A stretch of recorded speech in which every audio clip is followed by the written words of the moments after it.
Take a look at this. It's a $100 million mansion built on the very edge of a cliff.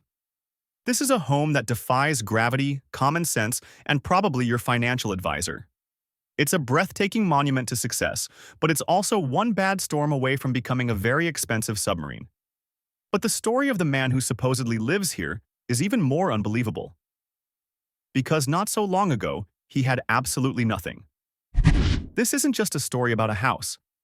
This is the legend of Alexavier Kane, a man who gambled everything he had and everything he didn't to build an empire on the edge. Now, is Alexavier Kane a real person? You won't find him on any list of billionaires. This story is more like a modern fable, a legend passed around by those who dream of making it big. But the lessons packed inside it are very, very real. So, how does someone climb from the absolute bottom to a place like this, living quite literally on the edge of the world? To understand the answer, we have to go back. Back to a time when a view like this wasn't just a dream. It was an impossibility.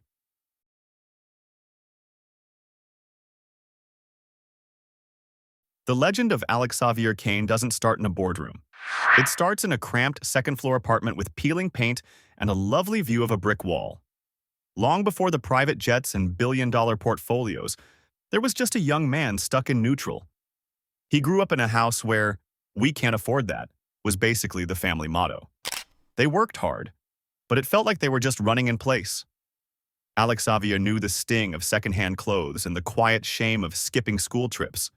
He worked a series of soul-crushing jobs just to help keep the lights on.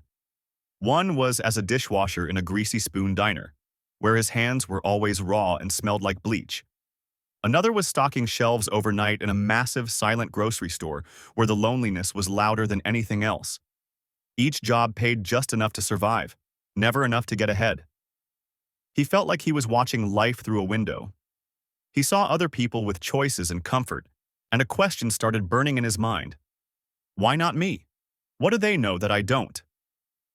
This wasn't just envy. It was a desperate search for an escape hatch.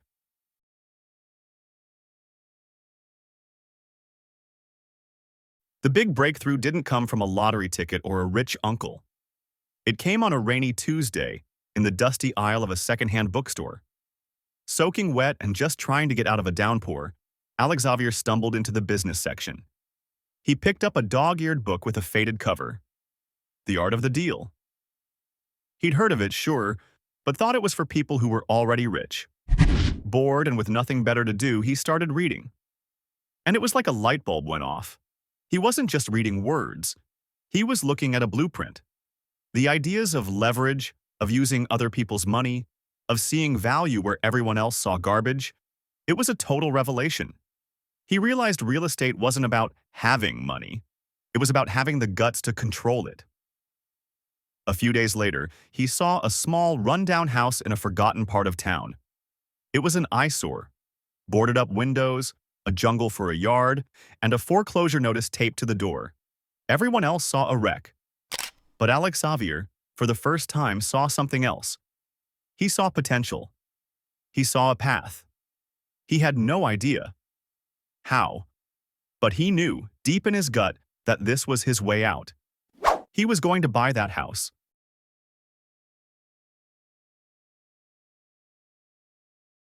Buying a house with no money is a nice thought, right? For Alexavier, it became an obsession. He had his tax refund, a measly $1,500. That wasn't even enough for closing costs, let alone a down payment. He got laughed out of a dozen banks.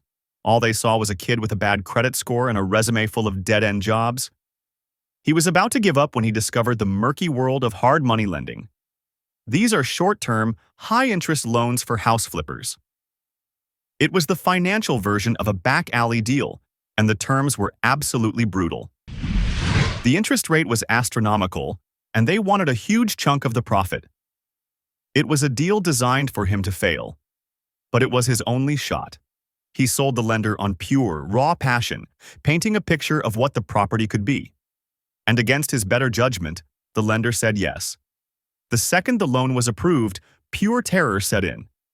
He was now in debt for more money than his family had ever seen. Failure didn't just mean losing the house, it meant total financial ruin. For the next 3 months, he didn't just work, he waged war. He taught himself plumbing by watching YouTube videos. He laid flooring until his knees were bruised and bleeding. He painted until he was dizzy from the fumes. He lived off cheap sandwiches and slept for 4 hours a night on the dusty floor, pouring every ounce of himself into that house. When it was finally done, he put it on the market. The wait was torture. Every single day, that high-interest loan was growing like a monster. And then, the call came. An offer. It was for more than he'd even hoped. After paying back the loan, the lender's cut, and all the fees, he was left with a check for $22,000. It felt like $1 billion. He was holding more than just money. He was holding proof. Proof that you could beat the system. Proof that taking a huge risk and meeting it with relentless work could actually pay off. He wasn't a dishwasher anymore. He was a real estate investor.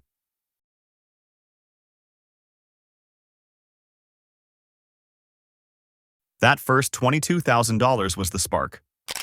Alexavier didn't take a vacation. He doubled down. He rolled that entire profit into down payments for 2 more houses. Then 4. Then 8. He was a machine, a blur of contracts, construction dust, and sleepless nights. But flipping houses was just the start. He quickly realized that real wealth wasn't built one house at a time. It was built by changing the entire neighborhood. His first legendary move was targeting a block of abandoned warehouses everyone had written off. The land was dirt cheap because it was only zoned for industrial use. While everyone else saw urban decay, Alexavier saw a future of trendy lofts, coffee shops, and boutiques. He spent the next year not swinging a hammer, but battling City Hall. He went to every single mind-numbing zoning meeting, armed with architectural models and economic reports. He charmed, he argued, and he finally convinced the city council that his vision would create jobs and tax revenue. The moment they approved the rezoning, the value of that land shot through the roof, before he'd even laid a single brick. He'd made millions without lifting a paintbrush. Then came the 2008 crash. The financial world was on fire. Developers were going bankrupt left and right. There was blood in the streets. While everyone else was panicking and selling for pennies on the dollar, Alexavier did the exact opposite. He had seen the bubble forming and had been quietly hoarding cash. When the market hit rock bottom, he went on a shopping spree. He bought half-finished condo projects, land from desperate developers, and assets that others were forced to sell. People thought he was insane, that he was trying to catch a falling knife. But he knew that fear is the most powerful force in the market. When things finally recovered, his portfolio didn't just bounce back, it exploded. That single move, betting big when everyone else was running away, is what turned the Alexavier Kane story from a success story into a legend.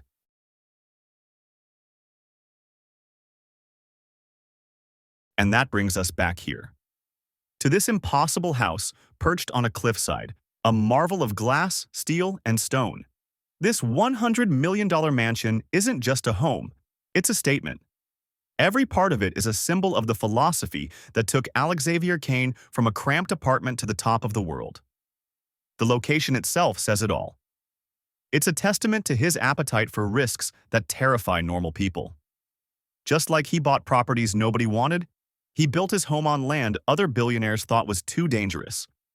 The house itself, an architectural masterpiece, was an insanely ambitious project. The one final grand deal where he was his own client. It's a symbol of his journey from fixing leaky pipes himself to commissioning a home that practically floats on air. This mansion is the ultimate reward, but it's also a constant reminder. Living here means you are always aware that you're on the edge. It's a life of incredible beauty and incredible risk, a perfect metaphor for the journey that got him here. It says that the greatest rewards are usually found just past the line of what's considered safe. From here, you can see everything, but you can also see how fast it could all fall away.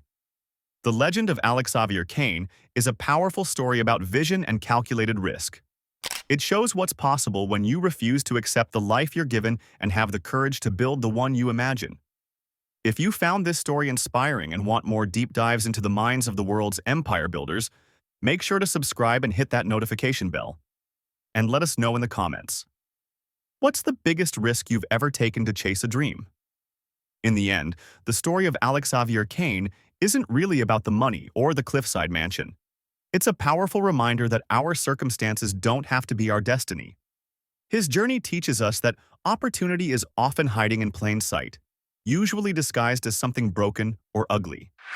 It teaches us that while most people are guided by fear, visionaries are guided by conviction, even when they're the only one who sees it.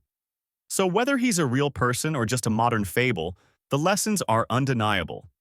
It's a story about our ability to transform our own lives through grit, hard work, and an insane belief in ourselves. He didn't just gamble on properties, he gambled on himself. And in doing so, he built more than an empire of steel and glass. He built a life that shows what's possible for anyone brave enough to live on the edge.